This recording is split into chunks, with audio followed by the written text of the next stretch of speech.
స్తుతి మాలిక నీ కొరకే ఈ ఘన వేదిక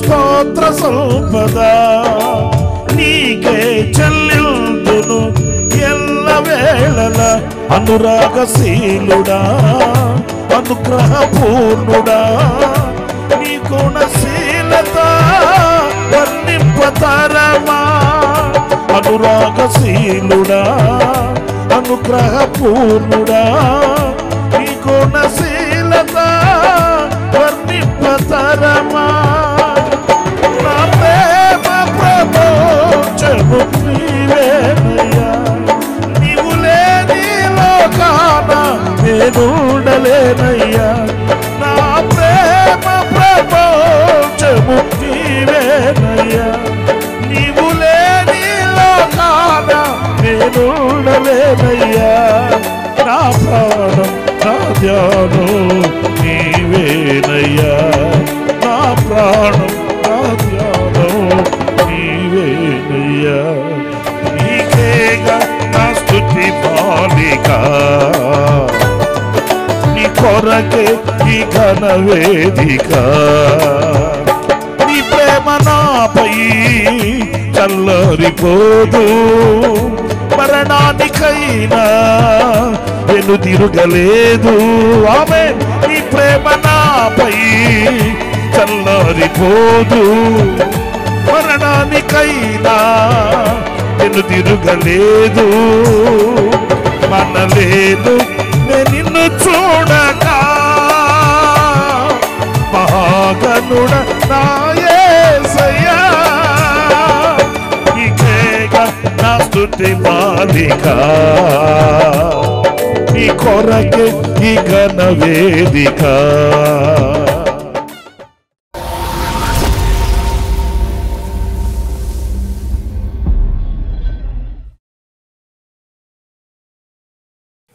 ప్రైజ్ ది లార్డ్. ప్రభు అయిన యేసుక్రీస్తు ప్రశస్త నామంలో మా హోసన్నా మినిస్ట్రీస్ తరపున మీ అందరికీ హృదయపూర్వకమైన వందనాలు తెలియపరుస్తున్నాను. ప్రభు మిమ్మల్ని ఆశీర్వదించి దీవించునుగాక. ప్రియులరా, ఆశ్చర్యకరుడైన దేవుని స్వరాన్ని, దివ్యమైన సందేశాన్ని, అమూల్యమైన వర్తమానాన్ని ప్రతిదినం ఆయన సన్నిధిలో మనం ఆలకించడం, సంతృప్తిని అందడం మన జీవిత ధన్యతగా మనం భావించాలి. ఎందుకంటే ఆయన స్వరం మనకు ధైర్యాన్ని ఇస్తుంది, ఆయన వాక్యం మనకు నడకను నేర్పుతుంది, ఆయన దర్శన భాగ్యం మనకు నిరీక్షణను పుట్టిస్తుంది. ఈ స్థితిలో మనం ఆయనతో కూడా జీవించడం, ఆయనతో కూడా వసించడం అనేది దేవుడు మనకు అనుగ్రహించిన గొప్ప భాగ్యంగా మనం ఎంచుకోవాలి. ఈ పూట పరిశుద్ధ గ్రంథంలో నుంచి మన దేవుని యొక్క స్పందనను లేకపోతే మన దేవుని యొక్క క్రియలను మనం ధ్యానించినప్పుడు మన హృదయం కృతజ్ఞతతో నింపబడుతుంది. ఎందుకంటే మనం ఆరాధించే మన దేవునిని గూర్చి మన పరిశుద్ధ గ్రంథంలో చదివినప్పుడు ద్వితీయోపదేశకాండం 4వ అధ్యాయం 7వ వాక్యాన్ని నేను చదువుతున్నాను. ఆ మాట మీరు చాలా జాగ్రత్తగా ఆలకించాలని కోరుకుంటున్నాను. ఏలయనగా మనము ఆయనకు మొరపెట్టినప్పుడల్లా మన దేవుడైన యెహోవా మనకు సమీపముగా నున్నట్టు మరి ఏ గొప్ప జనమునకు ఏ దేవుడు సమీపముగా నున్నాడు. చూడండి, మనం ఆరాధించే మన ప్రభు ఎవరు అనంటే ఏ జనమునకు ఏ దేవుడు లేనట్టు ఆయన మనకు సమీపముగా ఉండు దేవుడు అనే మాట ఎంత ధైర్యాన్ని, ఎంత నిరీక్షణను, ఎంత కృతజ్ఞతను కలిగిస్తుందనేది అనుభవించిన వాళ్ళకి తెలుస్తుంది. ఎందుకంటే మనకు సర్వశక్తి కలిగిన దేవుడు, సర్వాంతర్వ్యామి, సర్వాధికారము కలిగిన దేవుడు, సృష్టికర్త అయిన ప్రభువు, పరిశుద్ధుడైన దేవుడు మనకు సమీపముగా ఉన్నప్పుడు మనకు ఎలాంటి ధైర్యం, మనలో ఎలాంటి నిరీక్షణ ఉంటుందనేది మీరు ఆలోచించండి. మనుషులు మనకు సమీపంగా ఉంటేనే, కన్నవాళ్ళు, కొన్నవాళ్ళు, ఉన్నవాళ్ళు మనకు అందుబాటులో ఉంటేనే మన హృదయంలో ఎక్కడ లేని ధైర్యం ఉంటుంది. నాకేంటి, కేక వేస్తే మా వాళ్ళు వస్తారు, ఒక ఫోన్ కాల్ చేస్తే నా స్నేహితులు వస్తారు, ఏదైనా ఆపద నాకు వస్తే నా చుట్టూ గట్టు కట్టి ఉంటారు. ఇలాంటి ధైర్యం మన గుండెల్లో ఉంటుంది. మరి మనుషులు మనకు సమీపాన ఉంటేనే అలాగైతే సర్వాంతర్వ్యామి అయిన దేవుడు, సర్వశక్తి కలిగిన దేవుడు మనకు సమీపముగా ఉన్నప్పుడు, ఆ సమీప బాంధవ్యం మనకు కలిగి ఉన్నప్పుడు మన ఆధ్యాత్మికమైన విలువలు ఎలా ఉంటాయి అనేది మీరు ఆలోచించాలి. మరి ఇంత దేవునికి మనం ఎంత కృతజ్ఞత కలిగి ఉండాము అనేది కూడా ఒక ప్రశ్న మనలో కలగాలి. ఎందుకంటే ఆయన మనకు అంత సమీపముగా ఉన్నాడు. మీరు లేఖనంలో చాలాసార్లు చదువుతుంటారు అనుకోండి, తండ్రి కుమారుల మధ్య లేక తండ్రికి పిల్లల మధ్య ఎంత అనుబంధం ఉంటుందో అంత సమీపముగా మన దేవుడు మనకు ఉన్నాడు. మీరు అబ్రహాము, ఇస్సాకు చరిత్రలో మీరు చదువుతారు. ఇస్సాకును చేత పట్టుకొని, కట్టెలు, నిప్పు, కత్తె చేత పట్టుకొని ఇస్సాకును తీసుకుని వెళుతున్నాడు అబ్రహాము. అప్పుడు ఇస్సాకు అమాయకంగా అడిగాడు అబ్రహాముని, నా తండ్రి అని పిలిస్తే వెంటనే అబ్రహాము ఇస్సాకుకి జవాబిస్తూ, ఏమి నా కుమారుడా అంటూ పలకరించాడు. అంటే మన దేవుడు ఎలాంటి సమీప బాంధవ్యం కలిగిన వాడు అనంటే, ఆయన ఎక్కడో కొండ మీద, గుట్ట మీద, చెట్టు మీద, పుట్ట మీద ఉన్నాడు. సంవత్సరానికి ఒకసారి మనం వెళ్ళి ఆయనకి కనబడి రావాలి, లేకపోతే సంవత్సరానికి ఒకసారి ఆయన మనం చూసి రావాలి అని కాదు. లేకపోతే మనము విసిగిపోయి, అలసిపోయి, సొలసిపోయి, సొక్కిపోయి, దేవుడా ఎక్కడున్నావు, నా కేక నీకు వినిపించట్లేదా, నా కష్టాలు నీకు కనిపించట్లేదా, నా వేదన నీకు అర్థం కావట్లేదా అని మనం కేకలు వేయవలసిన, ఆక్రందన చేయవలసిన అవసరమేమీ లేదనేది మనం సత్య గ్రంథాన్ని చదివినప్పుడు మనకు అర్థమవుతుంది. మన దేవుడు మనకు సమీపముగా ఉండువాడంట. ఇశ్రాయేలీల చరిత్రలో కూడా మీరు చూడండి, వాళ్ళు ఐగుప్తును విడిచి పాలు తేనెలు ప్రవహించు దేశానికి వెళుతున్నప్పుడు ఆయన ఆ పాలు తేనెలు ప్రవహించు దేశంలో ఉండి, మీ చావు మీరు చావండి, మీ కష్టం మీరు పడండి, ఎలాగైనా మీరు గట్టెక్కి ఈ దేశానికి మీరు వస్తే ఇక్కడ నేను మీ కొరకు వేచి ఉంటాను అనలేదండి. వారు ఐగుప్తులో నుంచి బయలుదేరి అరణ్య యాత్రలో ఉన్నప్పుడు దేవుడు కూడా ఐగుప్తులో నుంచి ఆయన నడకను ప్రారంభించాడు. వాళ్ళు అరణ్యంలో ఒక్కొక్క ప్రాంతాన్ని దాటుకొని వస్తున్నప్పుడు ఆయన కూడా ఒక్కొక్క ప్రాంతాన్ని వాళ్ళతో కూడా ఉండి దాటుకుంటూ వచ్చాడు. వాస్తవంగా అంతటి పరిశుద్ధుడైన సర్వశక్తి కలిగిన దేవుడు ఆ ప్రారంభంలో ఒకవేళ ఐగుప్తులో వాళ్ళని విడిపించి సాగనంపినప్పటికీ ఆయన మరలా పాలు తేనెలు ప్రవహించు దేశమైన కనానుకు వచ్చి, నేను ఇక్కడుంటాను, మీరు త్వరగా వచ్చేసేయండి అని వెళ్ళలేదు. వాళ్ళు ఇబ్బందుల్లో నడుస్తున్నప్పుడు ఆ ఇబ్బందులలో ప్రభు వాళ్ళకి ఆశ్చర్యకరమైన అద్భుతాలు చేసే దేవుడిగా తోడుగా ఉన్నాడు, వాళ్ళకి సమీపంగానే ఉన్నాడు. వాళ్ళు ఒకనాడు ఆహారం కొరకు ప్రార్థించినప్పుడు సమృద్ధి అయిన ఆహారం ఇచ్చాడు. నీళ్ల కొరకు ప్రార్థించినప్పుడు ఆయన విస్తారమైన జలములను పుట్టించాడు. వాళ్ళు ఏది ఆశించినా, ఏది అడిగినా, ఏ విషయమందు వాళ్ళు మొరపెట్టుకున్నా కూడా ఆ విషయంలో ఆయన వారికి ధారాళంగా దీవెనను కలిగిస్తూ, నేను మీతో కూడా ఉన్నాను అంటూ ఇశ్రాయేలీలు నడిపించబడుతూ వస్తున్నప్పుడు ఆయన పగలు మేఘస్తంభముగాను, రాత్రి అగ్నిస్తంభముగాను వాళ్ళకు సమీపంగా ఉండి వాళ్ళని ఆవరించి, ఆదరించి, ఉద్ధరించి, ఎత్తుకొని, హత్తుకొని వాళ్ళని భుజముల మీద మోసుకొని వచ్చాడు, ఒక పక్షి రాజు వలె. ప్రేమైన వారలారా, వారికే కాదు, ఈనాడు మన విశ్వాస యాత్రలో కూడా ఆత్మీయ ఇశ్రాయేలీలమైన మనకు కూడా మనము ఎప్పుడు నిజముగా ఆయనకు మొరపెడుతామో, లేఖనాలు చెప్తున్న సత్యం అండి ఇది, నేను చెప్తున్న కల్లబుల్లి మాటలు కాదు. ఏదో మిమ్మల్ని ప్రోత్సహించడానికి, మిమ్మల్ని ధైర్యపరచడానికి, నేను కవ్వించి మిమ్మల్ని మెప్పించేది కాదు ఈ మాటలు. సత్య గ్రంథం చెప్తున్న మాటలు. నిజముగా మొరపెట్టు వానికి ఆయన సమీపంగా ఉంటాడంట. ఈనాటికి మన కన్నీళ్లు తుడవడానికి, మన పెదవుల నుంచి వచ్చిన మాటలు ఆలకించడానికి, మన హృదయంలో ఉన్న ఆవేదనను తొలగించడానికి ఆయన దూరాన ఉండేవాడు కాదు, సమీపాన ఉండి మన ప్రక్కన నిలిచి మనల్ని బలపరిచి ఆయన మన ఎడల తన కృపను విస్తరింపచేయడానికి ఆయన సిద్ధంగా ఉన్న ఏకైక దేవుడు నజరేయుడైన యేసు. ఒకవేళ నా ప్రియ సహోదరులారా, మన వాళ్ళు మనకు అందుబాటులో లేకపోవచ్చు, మన వాళ్ళు మనకు సమీపాన లేకపోవచ్చు. కొంతమంది చెప్తుంటారు, అయ్యా మా అబ్బాయి ఇతర దేశాల్లో చదువుతున్నాడు, నాకేమైనా ఇక్కడ అయితే నాకెవరున్నారండి అని వాపోతుంటారు తెలియక. లేకపోతే నాకు ఎవ్వరూ లేరండి, నన్ను పట్టించుకునే వాళ్ళు, నన్ను గమనించుకునే వాళ్ళు, నన్ను గురించి ఆలోచించే వాళ్ళు ఎవరు లేరండి, నాకేదైనా అయితే నాకెవరున్నారు అనే చింతన అనేకుల హృదయాలలో ఉంటుంది.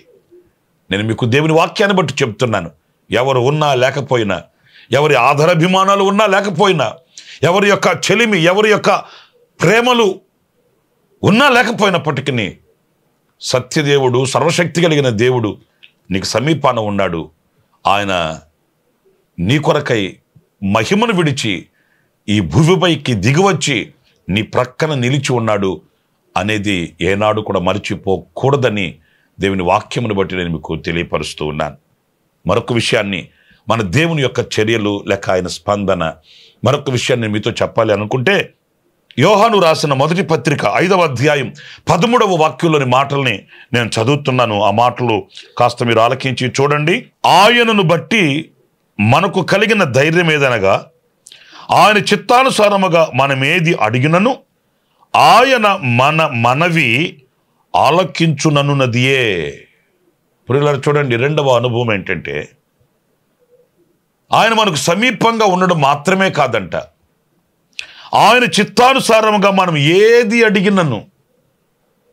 ఈ మాటలు వింటున్నారండి? మనం ఏది అడిగినను కాదు, ఆయన చిత్తానుసారంగా.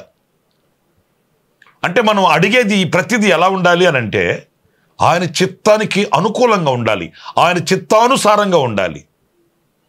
ఏదో అడగమన్నాడు కదా నన్ను, ప్రభువా నాకు ఒక ఫ్లైట్ ఇప్పిస్తావా నాయనా అని అడిగితే ఎలా కుదురుతుంది? ఒకవేళ ఆయన ఫ్లైట్ ఇచ్చాడనుకో, దాన్ని ఎక్కడ ఉంచుకోవాలి, ఎక్కడ పెట్టుకోవాలి, దాని మెయింటెనెన్స్ ఏంటి? అడగాలి కదా నన్ను. అడిగితే, ఇలాంటివి అడిగితే అవి ఎలా ఆయన అనుగ్రహిస్తాడని మనం అనుకుంటాము. పరిశుద్ధుడైన పౌలు కూడా చెప్తాడు, క్రీస్తు యేసు యొక్క మహిమైశ్వర్యంలో మీ ప్రతి అవసరం తీరుస్తాడు. మీ ప్రతి అవసరాలు తీరుస్తాడే కానీ భోగాలు తీర్చడు. అవసరాలు తీరుస్తాడే కానీ అనవసరమైన వాటిని అందించడు. మనకు ఏ వయసులో, ఎప్పుడు, ఎక్కడ, ఏది అవసరమో ఆయనకి తెలుసు. మనం అడిగితే అవి ఇస్తాడు, అవి తీరుస్తాడు, అవి చేస్తాడు.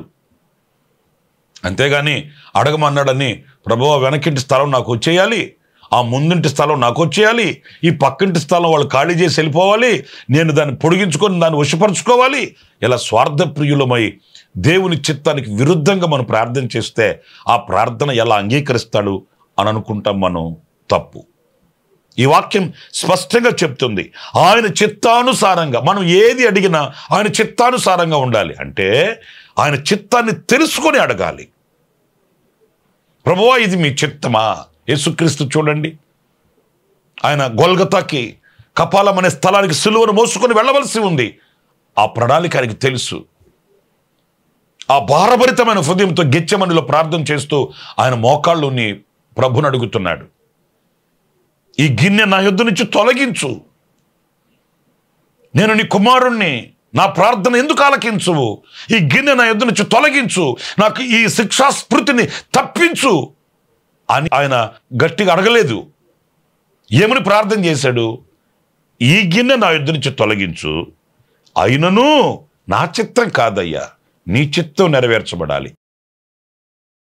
ఈ పాత్ర నేను పోషించడం, ఈ పాత్రలోనిది నేను త్రాగడం నీ చిత్తమే అయితే నీ చిత్తమే జరగాలి, కానీ నా ప్రార్థన జరగకూడదు, నా ప్రార్థన నీవు అంగీకరించకూడదు, నీ చిత్తం ప్రకారం నేను అడుగుతున్నాను. ఎప్పుడైనా మనం ఇలాగ ప్రార్థన చేసామా?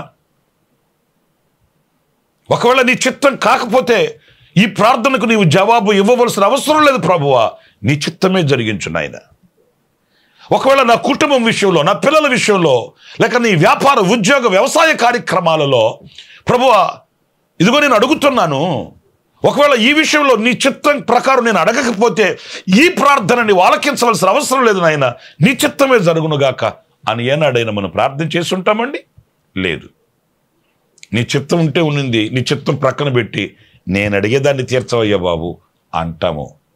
అందుకే ముందు గతి ఎరుగని మన అమాయకపు ప్రార్థన మనల్ని ఇరుకుల్లోకి తీసుకుని వెళుతుంటుంది, ఇబ్బందుల్లో నిలబెడుతుంటుంది. నా ప్రియమైన సహోదరులారా, ఇక్కడ ఆయన చిత్తానుసారంగా మనం ఏది అడిగినను ఆయన మన మనవి ఆలకిస్తాడంట. సమీపంగా ఉండడం మాత్రమే కాదు, మన మనవి ఆలకిస్తాడంట ఆయన చిత్తానుసారంగా ఉంటే. ఇక్కడ మనకు కలిగే సంతోషం ఏంటంటే మన మనవి ఆయన ఆలకిస్తాడు. ఈ రోజున ఒక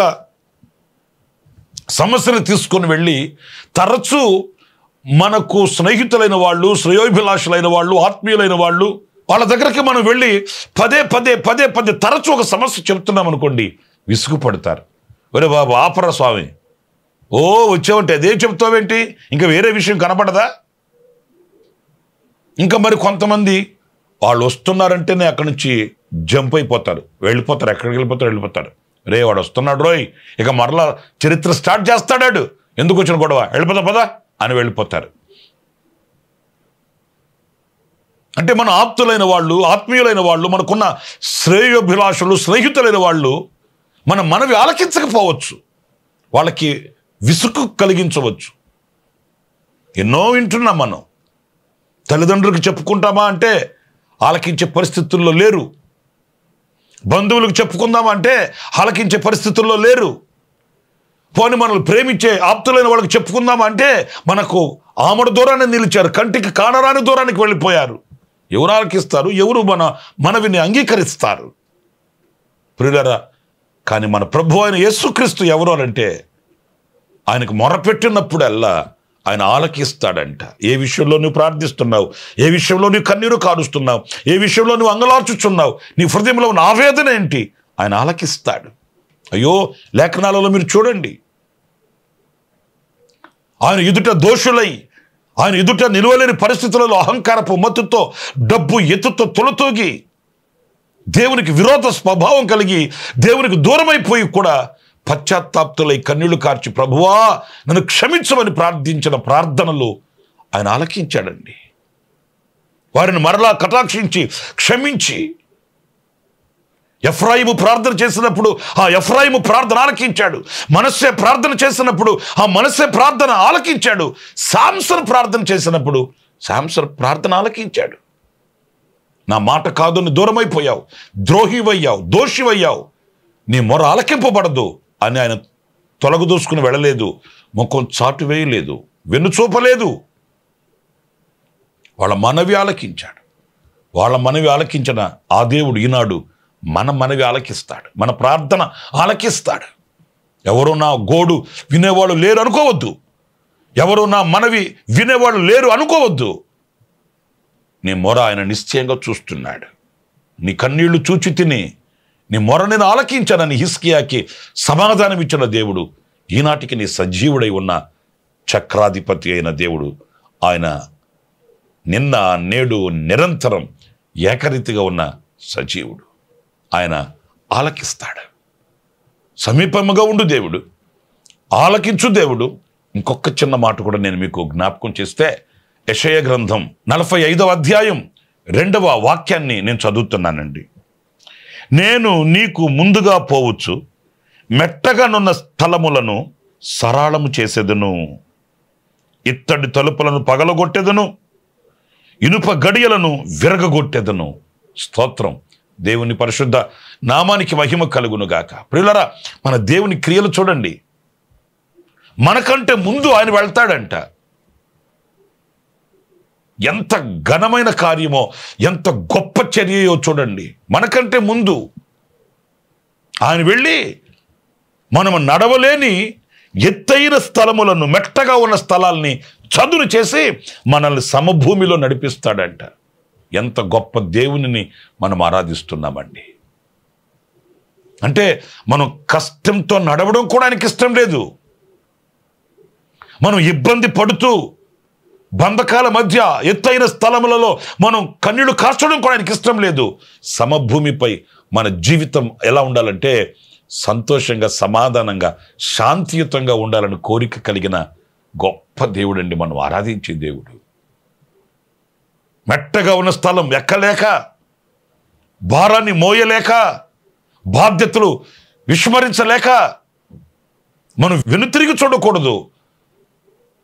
మన పాదములు జారిపోకూడదు, తొట్టిల్లపోకూడదు. అందుకని ఏదైతే నడవలేని స్థితిగా ఉన్నామో ఆ స్థానాన్ని, ఆ స్థలాన్ని ఆయన చదును చేసి మన పాదములు సమభూమిపై నిలబెడతాడంట. నేను ఇంకో మాట చెప్పనా? ఒక సీఎం గారు వెళుతున్నారనుకోండి, ఆ సీఎం గారు ముందు ఒక కాన్వాయ్ వెళుతుంది, రక్షణ సిబ్బంది వెళుతారు, ట్రాఫిక్ క్లియర్ చేస్తారు. ఎక్కడ ఇబ్బంది లేకుండా సీఎం గారు కారు వెళ్తుంటే ఇంచుమించు ఒక 10-15 కార్లు ముందు వెళ్ళి మార్గం సరళం చేస్తాయి. ఇక్కడ మీరు ఆలోచించండి, మనకంటే ముందు ప్రభు వెళ్ళి మార్గం సరళం చేస్తున్నాడంటే ఏం చూశాడండి మనలో ఆయన? ఒక సీఎం గారు వెళుతుంటే ఆయన ముందు సెక్యూరిటీ వెళుతుందంటే ఒకే సబబు, కానీ మన ముందు ప్రభు వెళ్ళి మార్గం సరళం చేస్తున్నాడంటే ఎంత ప్రేమించాడు మనల్ని ఆయన, ఎంత గణపరిచాడు ఆయన, ఏమి చూసి ఇంత కృపను అనుగ్రహిస్తున్నాడు ఆయన మన ఎడల. కృతజ్ఞత పొంగి ప్రవహించక ఏమవుతుంది మీరు ఆలోచించండి. దేవుడు వెళుతుంటే మనము ముందెళ్ళి మార్గం సరళం చేస్తే ఓకే, సబబుగా ఉంటుంది. మనం వెళుతుంటే దేవుడు ముందు వెళ్ళి మార్గం సరళం చేయడం ఏంటండి? తండ్రి స్వభావం చూడండి, తండ్రి యొక్క బాధ్యత చూడండి, తండ్రి యొక్క ప్రేమ చూడండి. నా బిడ్డ వెళుతున్నాడు, పాదములకు రాయి తగలకూడదు.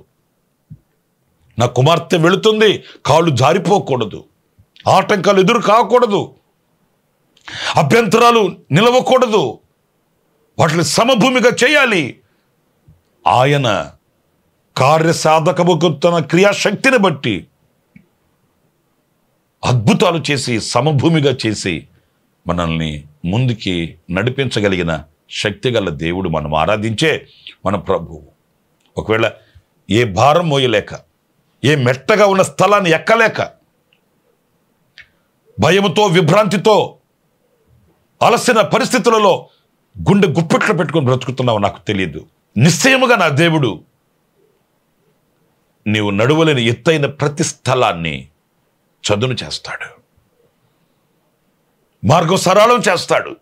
ఇంకా శక్తి కలిగిన వాక్యం ఇందులో మనం గమనిస్తే ఇత్తడి తలుపులను పగలగొడతాడంట, ఇనుప గడియలను విరగగొడతాడట. సాతానుగాడి పని ఏంటంటే తలుపులు వేస్తాడు, ద్వారాలు మోస్తాడు. వాడి పనంతా మూయడమే, వాడి పనంతా ఇరుకును పెట్టడమే. అవి ఎలాంటివి? ఇత్తడి తలుపులు, ఇత్తడి తలుపులు. ఇక మనం ఈ తలుపు తెరుచుకొని మనం వెళ్ళలేము అనే ఆందోళన కలిగేటట్లు ఇత్తడి తలుపులు వేస్తాడు, ఇనుప గడియలు పెడతాడంట సాతానుగాడు. అయితే మన ప్రభు ఏం చేస్తాడు? మనం అక్కడికి వెళ్ళక మునిపే ఆ ఇత్తడి తలుపులను పగలగొడతాడు, ఇనుప గడియల్ని ఆయన విరగగొడతాడు.